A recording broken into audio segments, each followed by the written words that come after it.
आप सभी को पद्मिनी एकादशी व्रत की हार्दिक शुभकामनाएं। भगवान श्री कृष्ण आपकी समस्त मनोकामनाओं को पूर्ण करें।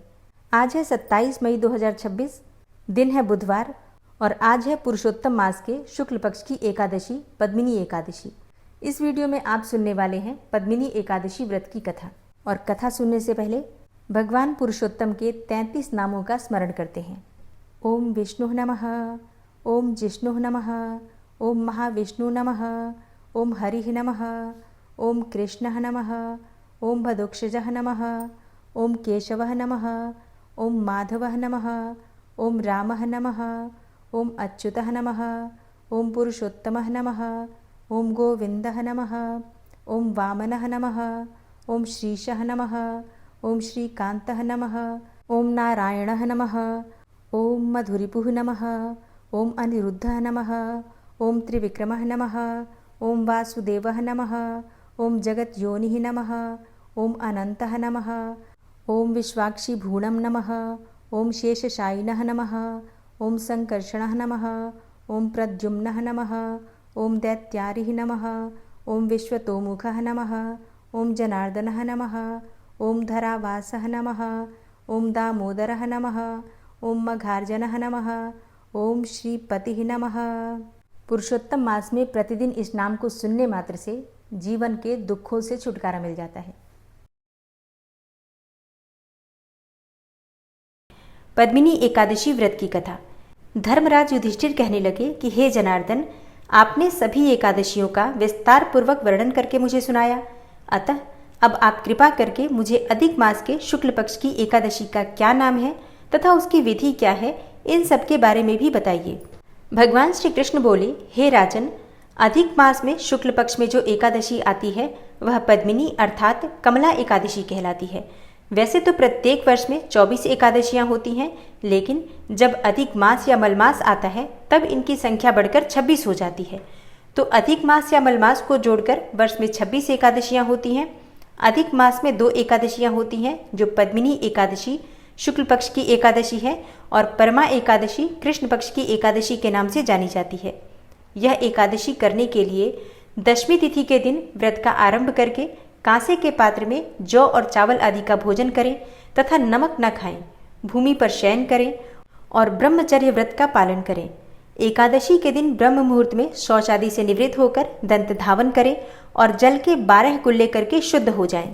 सूर्य उदय होने के पूर्व उत्तम तीर्थ में स्नान करने जाएं।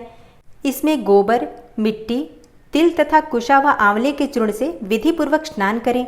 श्वेत वस्त्र धारण करके भगवान विष्णु के मंदिर जाकर उनकी पूजा अर्चना करें। भगवान श्री कृष्ण बोले, पुरुषोत्तम मास में अनेक पुण्यों को देने वाली एकादशी का नाम पद्मिनी है। इस एकादशी का व्रत करने पर मनुष्य कीर्ति प्राप्त करके वैकुंठ को जाता है, जो कि मनुष्यों के लिए अत्यंत दुर्लभ है। भगवान श्री कृष्ण ने कहा, हे राजन, अब मैं तुमसे पद्मिनी एकादशी व्रत की कथा कहता हूँ, तुम ध्यान पूर्वक सुनो। हे राजन, पूर्व काल की बात है, त्रेता युग में है नामक राजा के वंश में कृतवीर्य नाम का राजा महिष्मतिपुरी में राज्य करता था। उस राजा की 1000 परम प्रिय स्त्रियां थीं, परंतु उनमें से किसी को भी पुत्र नहीं था जो कि उनके राज्यभार को संभाल सके। देवता, पितृ, सिद्ध तथा अनेक चिकित्सकों आदि से राजा ने पुत्र प्राप्ति के लिए काफी प्रयत्न किए, लेकिन सब असफल रहे। तब राजा ने तपस्या करने का निश्चय किया। महाराज के साथ उनकी परम प्रिय रानी, जो कि इक्ष्वाकु वंश में उत्पन्न हुए राजा हरिश्चंद्र की पद्मिनी नाम वाली कन्या थी, राजा के साथ वन में जाने को तैयार हो गईं। दोनों अपने मंत्री को राज्य का भार सौंपकर राजसी वेश त्याग कर गंधमादन पर्वत पर तपस्या करने चले गए। राजा ने उस पर्वत पर 10,000 वर्ष तक तप किया, परंतु फिर भी पुत्र की प्राप्ति नहीं हुई। तब पतिव्रता रानी कमलनयनी पद्मिनी से अनुसुईया ने कहा, 12 मास से अधिक महत्वपूर्ण मलमास होता है जो 32 मास के पश्चात आता है। उसमें द्वादशी युक्त पद्मिनी शुक्ल पक्ष की एकादशी का जागरण समेत व्रत करने से तुम्हारी सारी मनोकामना पूर्ण होगी। इस व्रत के करने से भगवान तुम पर प्रसन्न होकर तुम्हें शीघ्र ही पुत्र देंगे। तब रानी पद्मिनी ने पुत्र प्राप्ति की इच्छा से एकादशी का व्रत किया। वह एकादशी को निराहार रहकर रात्रि जागरण करती। इस व्रत से प्रसन्न होकर भगवान विष्णु ने उन्हें पुत्र प्राप्ति का वरदान दिया। इस व्रत के प्रभाव से पद्मिनी के घर कार्तवीर्य नामक पुत्र उत्पन्न हुआ, जो अत्यंत बलवान थे और उनके समान तीनों लोकों में कोई बलवान नहीं था, और तीनों लोकों में उनको जीतने का सामर्थ्य भगवान के सिवा किसी में भी नहीं था। हे राजन, जिन मनुष्यों ने मलमास शुक्ल पक्ष की एकादशी का व्रत किया है, जो संपूर्ण कथा को पढ़ते या सुनते हैं, वे भी यश के भागी होकर विष्णु लोक को प्राप्त करते हैं। तो प्रेम से बोलिए, भगवान श्री हरि विष्णु की जय, एकादशी माता की जय। जय जय श्री कृष्णा, जय श्री राधे। एक समय की बात है, एक कन्या थी। जब वह थोड़ी बड़ी हुई और उसको समझ आने लगी, तभी से वह तुलसी महारानी की पूजा करने लगी। उसका प्रतिदिन का नियम था कि जब वह तुलसी महारानी की पूजा कर लेती थी, तभी वह भोजन करती थी। तो जब वो कन्या थोड़ी बड़ी हुई, शादी के लायक हुई, तब उसके माता पिता ने उसकी शादी करवा दी। वह तुलसी महारानी की इतनी बड़ी भक्त थी कि उसके माता पिता ने जब उसकी शादी करवाई तो दहेज में भी एक तुलसी का गमला उसके साथ दिया। ससुराल में वो प्रतिदिन सवेरे उठती, नित्य कर्मों से निवृत्त होती, स्नान करती और तुलसी महारानी की पूजा करती। उसके बाद ही वो भोजन करती थी। ससुराल में उसकी 2 जेठानियाँ थीं और दोनों ही उसका मजाक उड़ाती थीं कि बड़ी नियम धर्म वाली बनती है।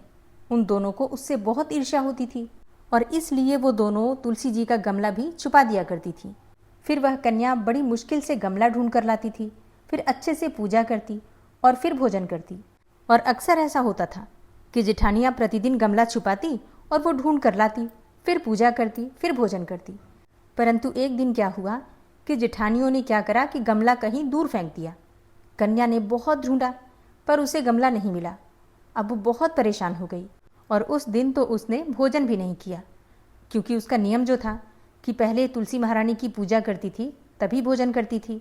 लेकिन वो कहा जाता है ना कि जैसे भक्तों को भगवान की आवश्यकता होती है, उसी प्रकार से भगवान को भी भक्तों की आवश्यकता होती है। और जितनी चिंता भक्त करते हैं भगवान की, उतनी ही चिंता, उतनी ही परवाह करते हैं भगवान भी अपने भक्तों की। तो ऐसा ही कुछ हुआ।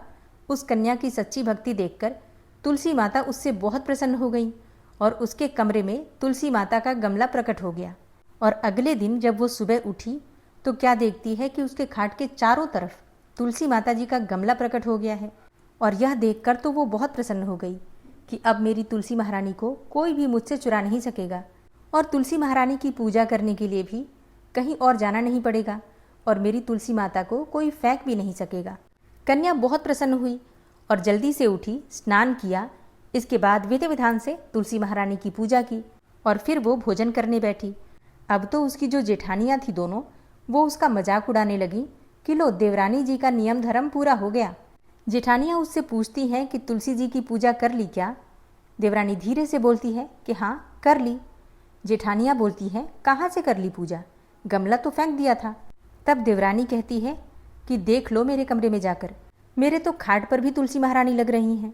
जेठानियों ने उसके कमरे में जाकर देखा और अब दोनों जेठानियाँ बहुत शर्मिंदा हुईं और उन्होंने कहा कि देवरानी, तेरी भक्ति सच्ची है, हमने तुझे बहुत परेशान करा, तो अब तू हमें माफ़ कर दे।